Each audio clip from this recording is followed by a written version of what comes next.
Hey Internet, welcome to Solid Mechanics tutorial. This is a made-up question not found in your textbooks. We want to find the normal stress for the link XY, the short one, and the normal stress of link YZ, the long one. So at point Y, there is two forces going out horizontally, and they are 6 kips each. A kip is a kilopound, and the diameter of the pins is 0.9 inches. Step 1, draw your free body diagram, your FBD. This will help you visualize the problem. More importantly, you'll figure out the forces. So using your 3D figure, we're going to assume this one is compression because the forces are going to the right. So that means you need a force to push it upwards and go to the left to balance the forces out. And this one is tension because you want the force to pull it downwards. Okay. So here is our force vectors.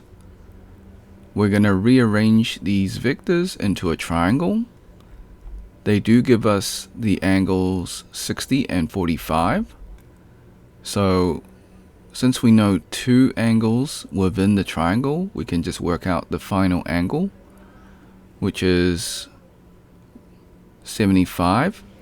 How we got this is 180 minus 60 minus 45.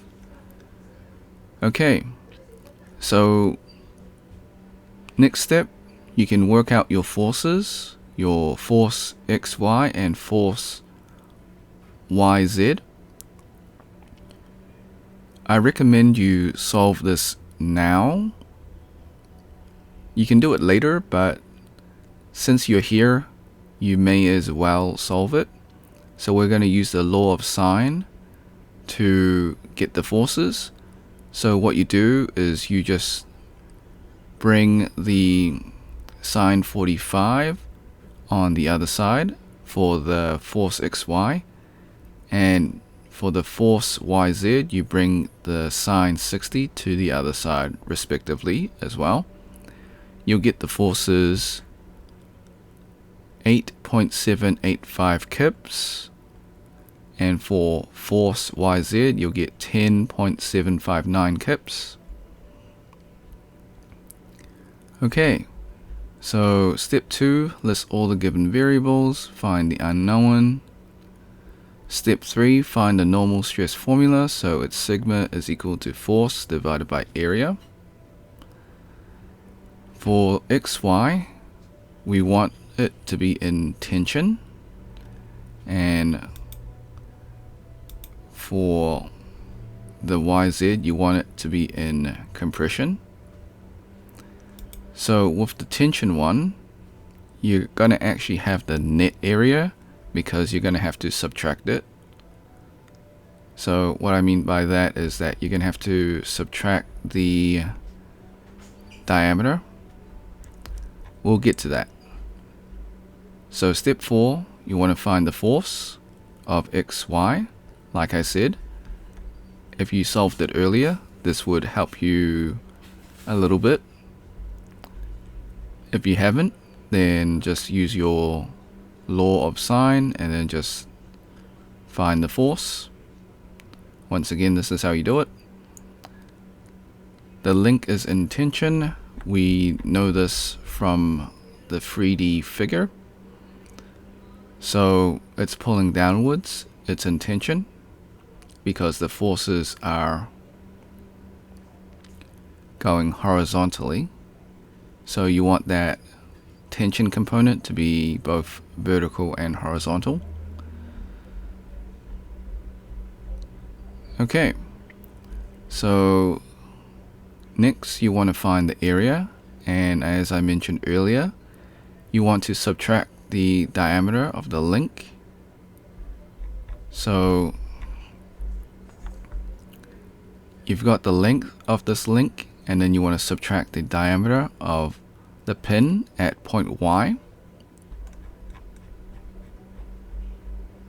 So what we have is 1.9 inches minus 0.9 inches multiplied by 0.6 inches.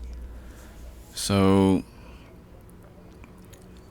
1.9 minus 0.9, that gives you 1. So that just gives you 0.6 inch squared for the tension link area. And then step 6, you just find a normal stress for XY. So plug and play. So 8.785 kips. This is what you found earlier right here in step 4, or even step 1 if you've done it beforehand. And then the 0.6 inch squared is what you found in step 5. So you'll get 14.642 KSI. So that's kilopounds per square inch. So next we're gonna repeat the steps, but for the stress of YZ. So step 7, we're gonna find the force if you haven't done so in step 1. Okay. So that will give us 10.759 kips. The link is in compression. So once again, coming back to the 3D diagram or 3D figure, we want the force to push upwards or in an angle upwards to counteract the forces moving horizontally. So that's how we know it's in compression. Step 8, find the area in compression for YZ. That is a typo. Okay.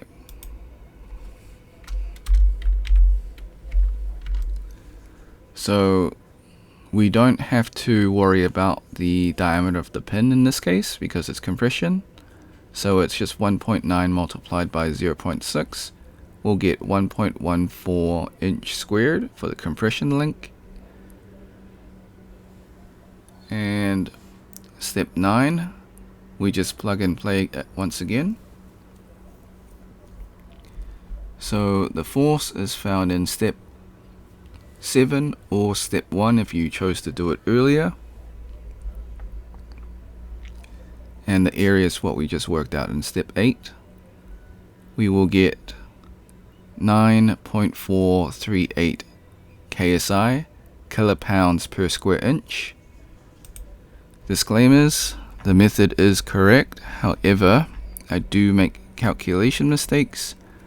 I encourage you to solve it yourself and see if you get the same answer. Now before we leave, I highly encourage you to save this video onto your PC just in case this video or channel gets taken down. While I follow all copyright laws, sometimes things happen. If you're on a Mac, use the Mac equivalent of snipping tool. If you never used snipping tool before, follow these instructions. Click on the icon in your taskbar. If it's not in your taskbar, go to your Windows search, type in snipping tool, open up the program. Once open, click on video option, click on new. Left click and drag the rectangle to cover the YouTube screen. This is just an example. Hit the start button in snipping tool, wait for the countdown, hit the replay button on YouTube, let the video finish. Hit the red square in snipping tool to stop recording and then save your video. Thanks for watching. Hope you had a great day. Be sure to like and subscribe. Share with your friends because this is a made up question, so they probably won't be able to find it. If you got questions, comments, or if you got any other doubts, or if you find a mistake, leave it in the comment section. I'll get back to you as soon as possible. If you want to support me, become a member or drop a super thanks. Until next time, see ya.